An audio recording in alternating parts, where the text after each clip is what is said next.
चलो હવે આપણે સમજીએ ધોરણ 9 માં વિજ્ઞાનમાં ચેપ્ટર નંબર 9 છે એમાં સ્વાધ્યાયના દાખલા સૌથી પહેલા વાત કરીએ સ્વાધ્યાયના દાખલા નંબર 5 જો સૌથી પહેલા રકમ જોજો પેજ નંબર છે 319 પેજ નંબર છે 319 ચલો સૌથી પહેલા આપણે રકમ જોઈએ શું આપ્યું છે રકમમાં કે સ્થિર અવસ્થામાં રહેલી એક ટ્રક કોઈ ટેકરી પરથી નીચે તરફ અચળ પ્રવેગી ગતિથી શરૂઆત કરે છે તે 20 સેકન્ડમાં 400 મીટર અંતર કાપે છે चलो સૌથી પહેલા આપણને શું આપેલું છે t બરાબર 20 સેકન્ડ અંતર એટલે કે s કહેવાય હંમેશા ધ્યાનમાં રાખવાનું અંતરની સંજ્ઞા શું છે આપણી પાસે s તો અંતર s તમને આપેલું છે 400 મીટર પછી આપણી પાસે આપેલું છે કે તેનો પ્રવેગ શોધો એટલે કે પ્રવેગ એટલે કે તમારે શું શોધવાનું છે એની કિંમત શોધવાની છે પછી લખો કે જો પદાર્થનો દર 7 ટન હોય દર એટલે કે m કિંમત છે 7 ટન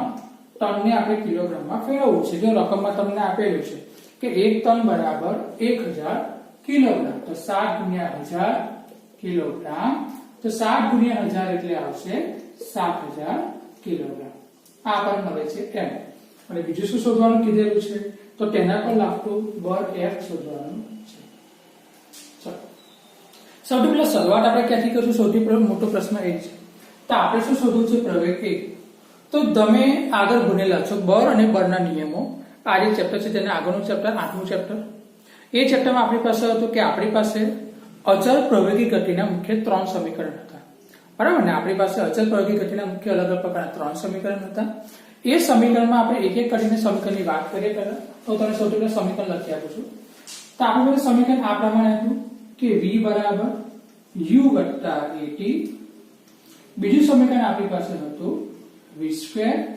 ઓછા u² બરાબર 2as અને ત્રીજું સમીકરણ આપણી પાસે હતું કે s બરાબર ut વત્તા 1/2 at નો વર્ગ તો આપણી પાસે મુખ્ય 3 સમીકરણ હતા આ સૌથી મોટો પ્રશ્ન એવો થાય કે આપણી પાસે 3 સમીકરણ છે તો આપણે આ 3 માંથી કયા સમીકરણનો ઉપયોગ કરવાનો તો આપણે એ જોવાનું કે આપણી પાસે જે માહિતી આપેલી છે એ માહિતીમાં બંધબેસતુ કયું છે આપણી પાસે જે માહિતી છે એમાં બંધબેસતુ કયું છે એ પહેલા જો તો રકમમાં શરૂઆત શું આપી છે સ્થિર અવસ્થામાં રહેલી ટ્રક સ્થિર અવસ્થાનો મતલબ શું થાય એની u કેટલો છે વેગ શરૂઆતનો વેગ જેને u કહે છે કિંમત કેટલી છે 0 તો આપણી પાસે મુખ્ય કઈ કઈ બાબતો છે એક તો આપણી પાસે u છે તો u વાળા જો 3 તમારું સમીકરણ છે પછી આપણી પાસે t છે તો t વાળું સમીકરણ કયું છે પહેલું અને આ બરાબર a શોધવાનું છે અને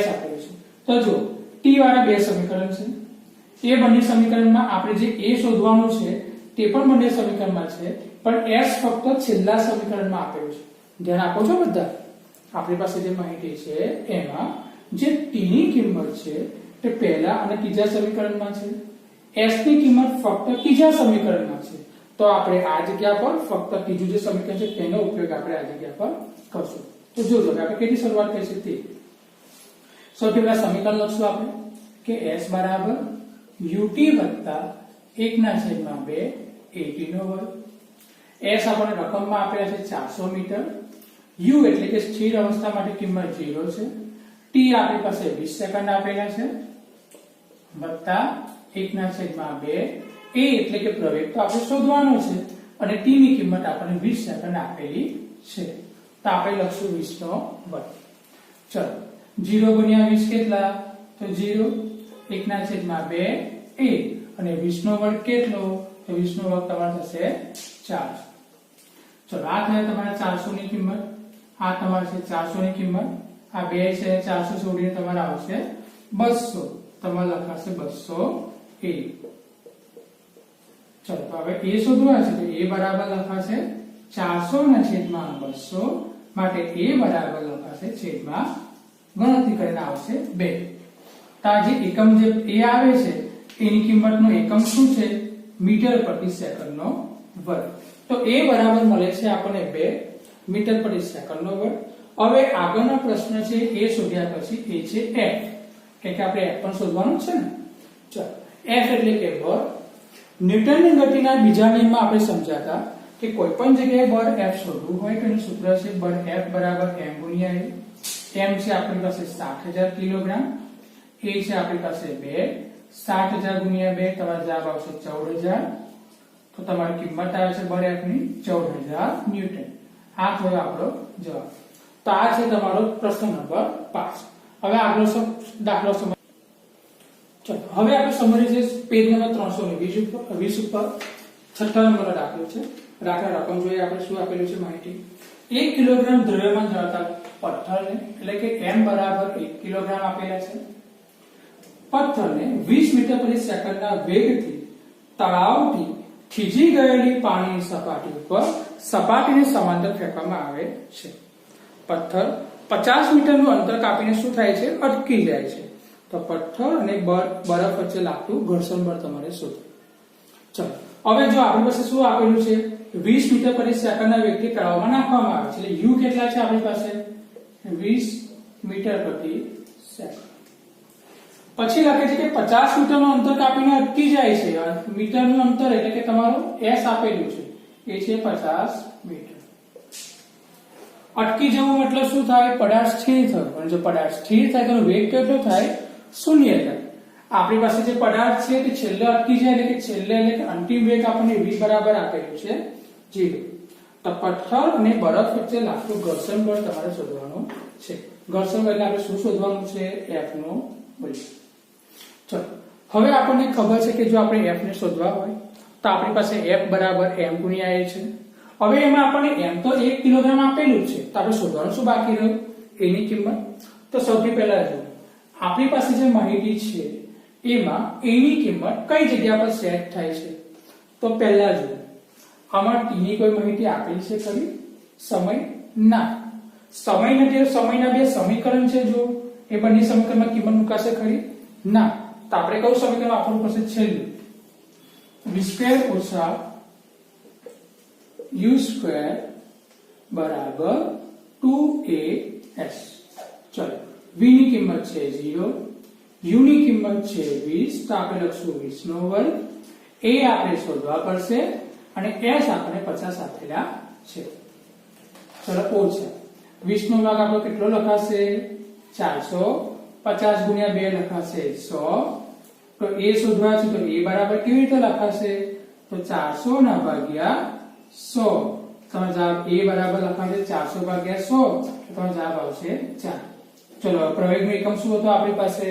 તો પ્રવેગનો એકમ આપણી પાસે હતો મીટર પ્રતિ સેકન્ડનો હતો. ચલો એ તો મળી ગયો. આપણે શું શોધવું છે? બર f ની કિંમત.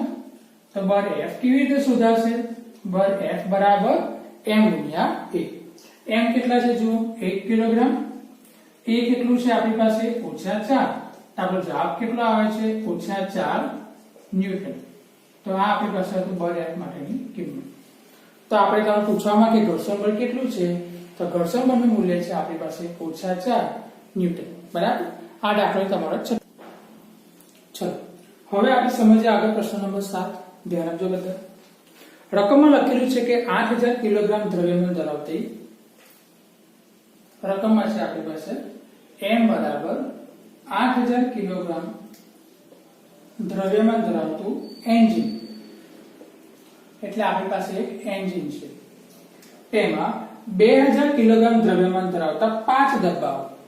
બરાબર. ડબ્બાઓ કેટલા છે? 5. તો લખેલું છે કે ડબ્બાનું દ્રવ્યમાન બરાબર એક ડબ્બાનું દ્રવ્યમાન કેટલું? 2000. એવા કેટલા ડબ્બા છે આપણી પાસે? 5. તો 2000 ગુણ્યા 5 કેટલા થશે? 10000 કિલોગ્રામ. તો આપણે સૌથી પહેલા જો દ્રવ્યમાન હોય તો આપણે કુલ દ્રવ્યમાન શોધી નાખીએ. કુલ દ્રવ્યમાન ટ્રેનનું કેટલું થશે?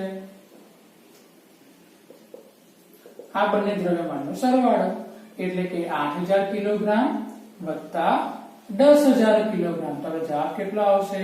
18000 કિલોગ્રામ. આ પહેલું આપણને. હવે આગળ સમજો.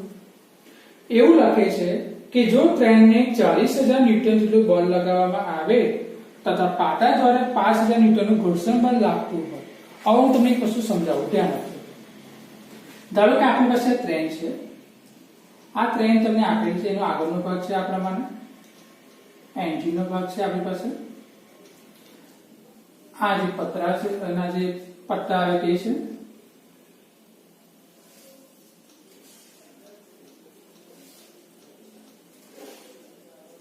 આ એન્જિન છે. એ એન્જિન સાથે આવા કેટલા ડબ્બા જોડેલા છે? 5.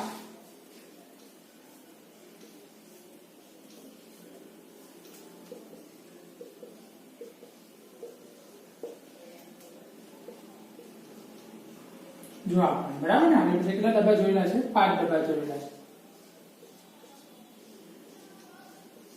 આ એન્જિન નું જે છે એનું દ્રવ્યમાન કેટલું આપેલું હતું તમને? 8000 કિલોગ્રામ. એક ડબ્બાનું દ્રવ્યમાન છે 2000, તો આનું 2000 કિલોગ્રામ, આનું 2000 કિલોગ્રામ, આનું 2000 કિલોગ્રામ, આનું 2000 કિલોગ્રામ અને છેલ્લે આનું પણ 2000 કિલોગ્રામ.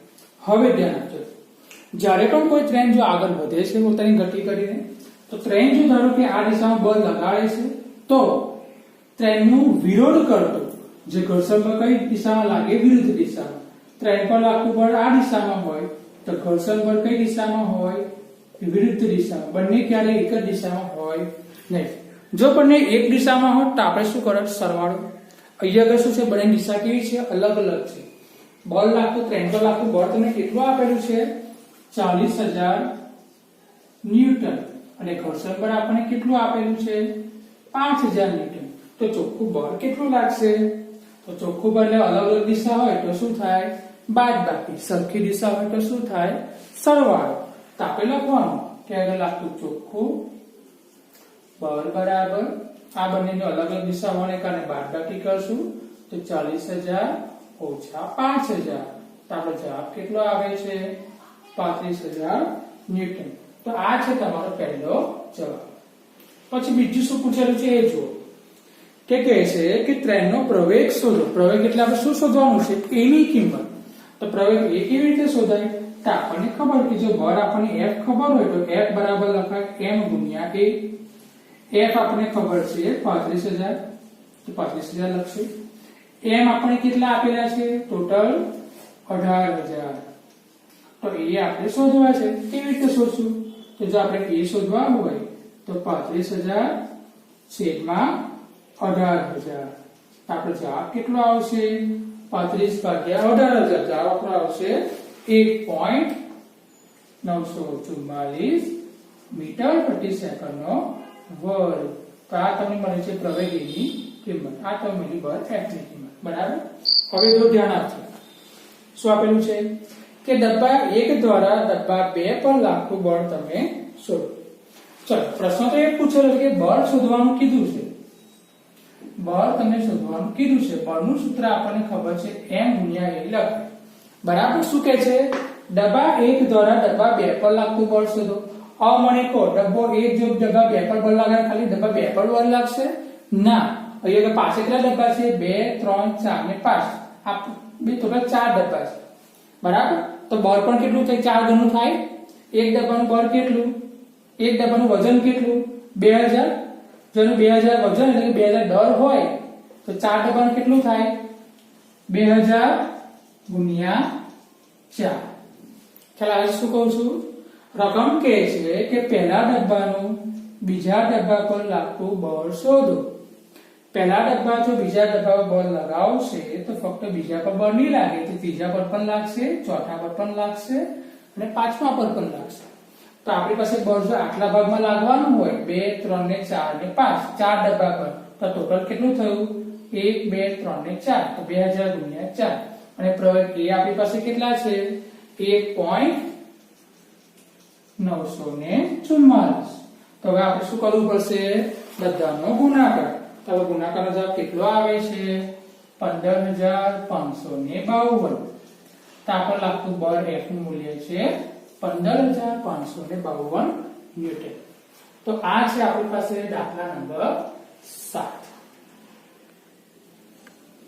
ચલો હવે આપણે સમજીએ દાખલા નંબર 8. જોજો, રકમમાં લખેલું છે એક ગાડીનો દર 1500 કિલોગ્રામ છે. એટલે કે દર આપણને m બરાબર આપેલું છે 1500 કિલોગ્રામ. લખે છે કે જો ગાડી 1.7 મીટર પ્રતિ સેકન્ડના વર્ગ, એટલે કે પદાર્થનો પ્રવેગ કેટલો આપેલો છે? 1.7 મીટર પ્રતિ સેકન્ડનો વર્ગનો આપણને પ્રવેગ એ આપેલો છે. ના પ્રતિપ્રવેગથી, પ્રતિપ્રવેગનો મતલબ શું થાય? આ કઈ દિશામાં જાય છે? વિરુદ્ધ દિશામાં. પ્રવેગ એટલે કે કિંમત ધન આવે, પ્રતિપ્રવેગની કિંમત કેવી આવશે? ઋણ આવશે. તો આપણે આ કિંમતને શું લઈશું? માઇનસ લઈશું. બરાબર છે? થઈને સ્થિર થતી હોય તો ગાડી અને રસ્તા વચ્ચે લાગતું ઘર્ષણ બળ તમે F શોધો. આ તો બહુ સરળ દાખલો છે. આપણને ખબર છે કે ન્યૂટનની ગતિના બીજા નિયમ પ્રમાણે F બરાબર ma. m ની કિંમત 1500, a છે -1.7, તો તમારો જવાબ આવશે કેટલો? 2550 ન્યૂટન. ઘર્ષણ બળ હોય તો કિંમત માઇનસમાં આવે એટલે કિંમત તમારી માઇનસ આવે છે. બરાબર, બીજું કઈ નથી. અને માઇનસ શબ્દનો મતલબ શું થાય કે જે પણ તમને બળ લાગે છે એ તમારી ગતિની વિરુદ્ધ દિશામાં લાગે છે. અને જ્યારે ગતિની વિરુદ્ધ દિશામાં હોય તો બળને આપણે કેવું લખવું પડે? માઇનસ લખવું પડે. બરાબર છે?